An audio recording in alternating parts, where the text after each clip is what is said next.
Элийн цэргийн тэг 245 дугаар ангийн Ахмадын хорооны 2022 онд хийсэн ажлын тайлан.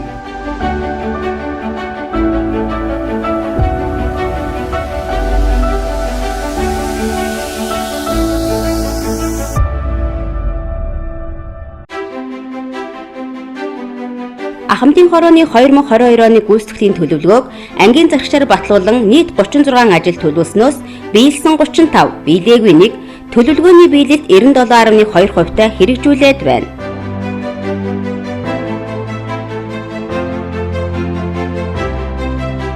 Ахмад хорооны гишүүдийн хурлыг 2 удаа зохион байгуулж, Монгол улсын ерөнхийлөгчийн тэр бумад үндэсний хөдөлгөөний талаарх мэдээлэл, хоримтлалт түүний зарцуулалт, 2022 оны эхний хагасжилт хийсэн ажлын тайланг танилцуулав.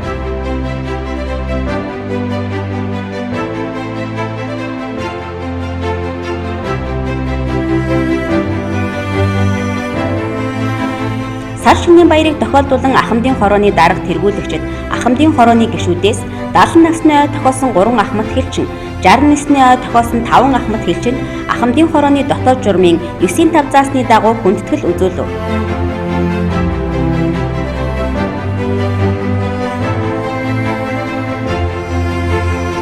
Ахмадын хорооны дотоод журмыг 9 бүлэг 83 зүйлтэй боловсруулж 2022 оны 4-р сарын 10-ны өдөр Ахмад хэлчдийн хурлаар хэлэлцэж, батлан хэрэгжилтийг хангуулан ажиллаж байна.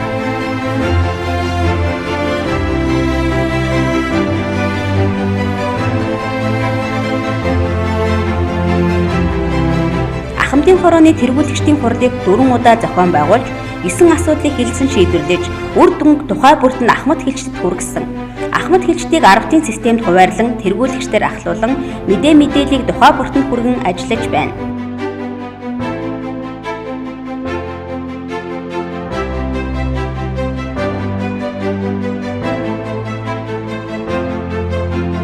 Элийн цэргийн тэг 246 дугаар салбарын малын суурьт ажиллаж, хугацаа цэргийн алба хаагчид албаны онцгийг тайлбарлан ойлгуулж, цаг уурын өвөрмөц онцлог тохируулан бэлчээрийн мал аж ахуйн ашиг шимийг нэмэгдүүлэх,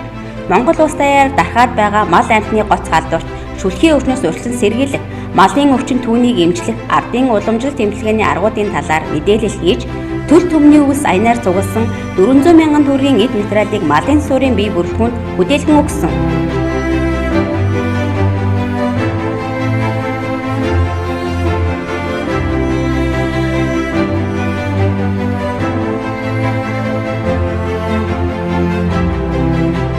Элийн цэргийн тэг 312 дугаар салбарын түүх 20 жилийн ойд зориулж, хэлчдийн үйл ажиллагааг харуулсан Мөнгөт захирын хэлчид Ахмад хэлчдийн дурсамж нэвтрүүлэг хийж, хэлийн анги салбар, харуул, аймаг, сум орон нутгийн ард иргэдэд захимаар сурчилтав.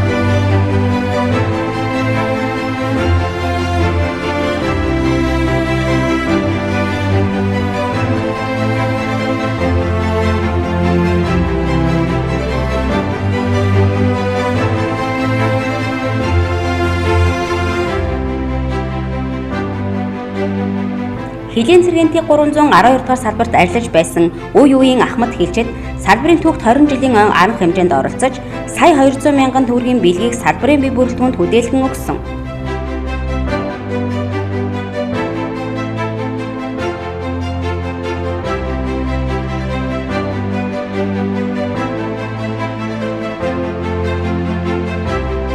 Элийн цэргийн тэг 227, тэг 273, тэг 204 дугаар салбаруудад Ахмад хэлчдийн удирдлагын арга хэмжээг тусгай төлөвлөгөөний дагуу зохион байгуулж, үр дүнг тухай бүрт нь ангийн удирдлагад илтгэх хуудасаар танилцуулсан.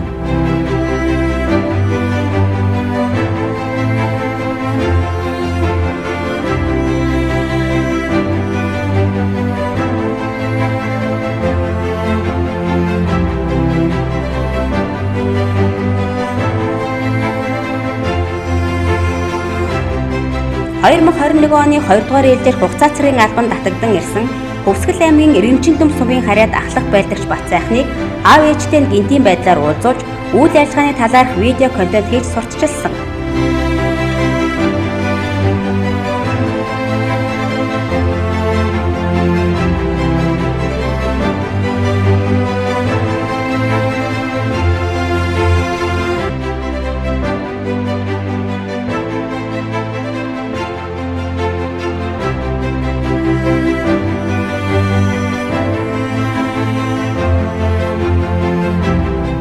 Улсын үндсэн хуулиар хүлээсэн үүргээ биелүүлэхээр 2022 оны 1-2 дугаар ээлжээр хугацаа цэргийн албан татагдан ирсэн сургалтын төвийн шинэ дайчдад 2022 оны 5-11 дугаар сард ахмадын хорооны үйл ажиллагааг танилцуулж 600 мянган төгрөгийн хоол амлахааны материал авч амтд хоолны удирдлагын арга хэмжээг зохион байгуулсан.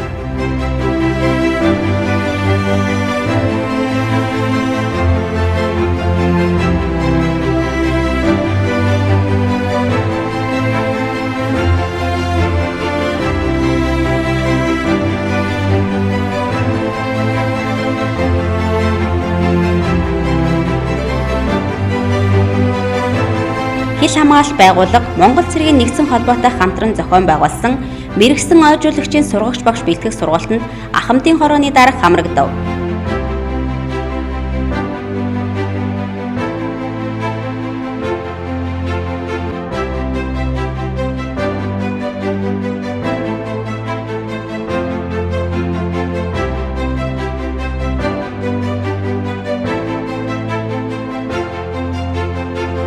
2022 оны 1-р ээлжээр хугацаа цэргийн албан татагдан ирсэн шинэ дайчдад ойжуулагч мэрэгжлийн сургалтын хөтөлбөрийн дагуу сургалт зохион байгуулав.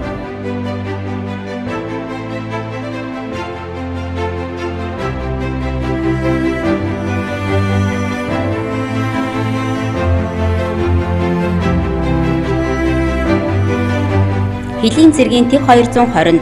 ТЭГ 273, ТЭГ 308, ТЭГ 204, ТЭГ 312 дугаар салбарын нийт бүрэлдэхүүнд тэр бумод үндэсний хөдөлгөөн ойжуулагч мэрэгжлийн сургалтын хөтөлбөрийн дагуу сургалт зохион байгуулж 30 хичээлийн конспект 18 гарын авлага 30 видео хичээлүүд хүлээлгэн өгөв.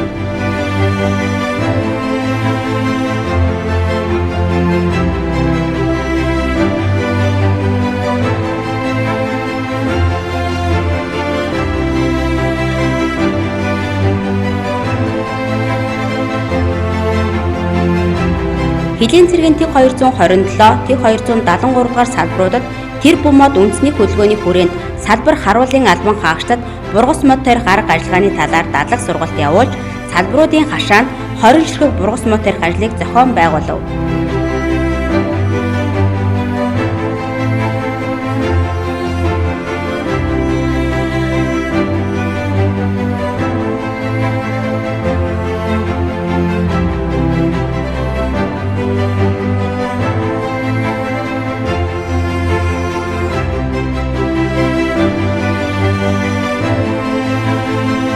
Монгол улсад орчин цагийн зэвсэгт хүчин үүсэн байгуулагдсны 101 жилийн он баярыг тохиолдуулан Угс аймаг дахь цагдаагийн газрын ахмадын зөвлөлөөс зохион байгуулсан гар бөмбөг, ширээний теннис, даам, дартс, хүзрийн тэмцээнд баг тамирчдыг бэлтгэн оролцуулснаас гар бөмбөгийн тэмцээнд 2 дугаар байр, ширээний теннис эрэгтэй төрөлд 2 дугаар байр, эмэгтэй төрөлд 2 дугаар байр, хүзрийн багийн тэмцээнд 3 дугаар байр тус тус эзлэж, зогсбор тэмцээний нийлбэр дүнгээр дэд байранд шалгарав.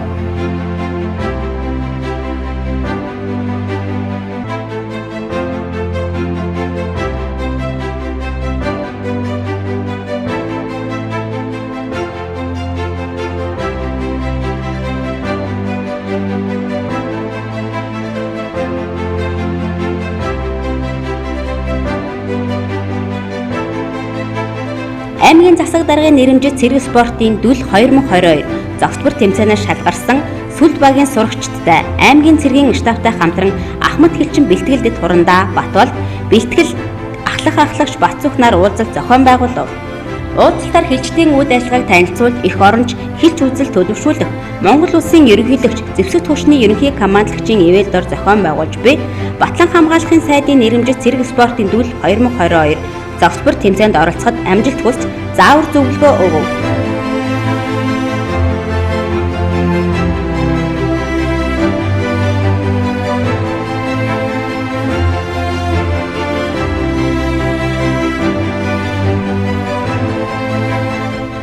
Хил хамгаалалт байгууллагын захиалгаар хийгдэж байгаа Монголын баялаг 330 нэвтрүүлэгт Ахмад хэлчин Инхбат Баян дэлгэр нарыг оролцуулж хил хамгаалалт байгууллагатай амьдралаа холбосон дурламжийг хуваалцуулав.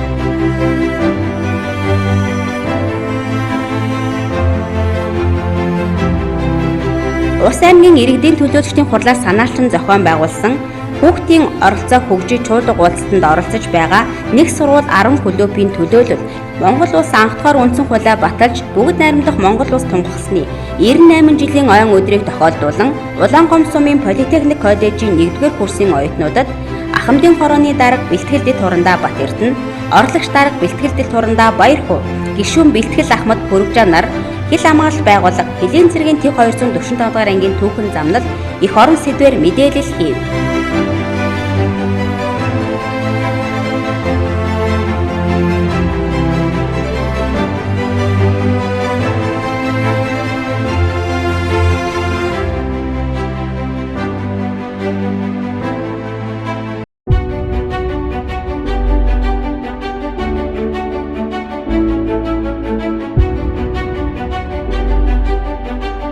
Хэлийн цэргийн төв 245 дугаар ангийн Ахмадын хорооны 2022 онд хийсэн ажлын тайлан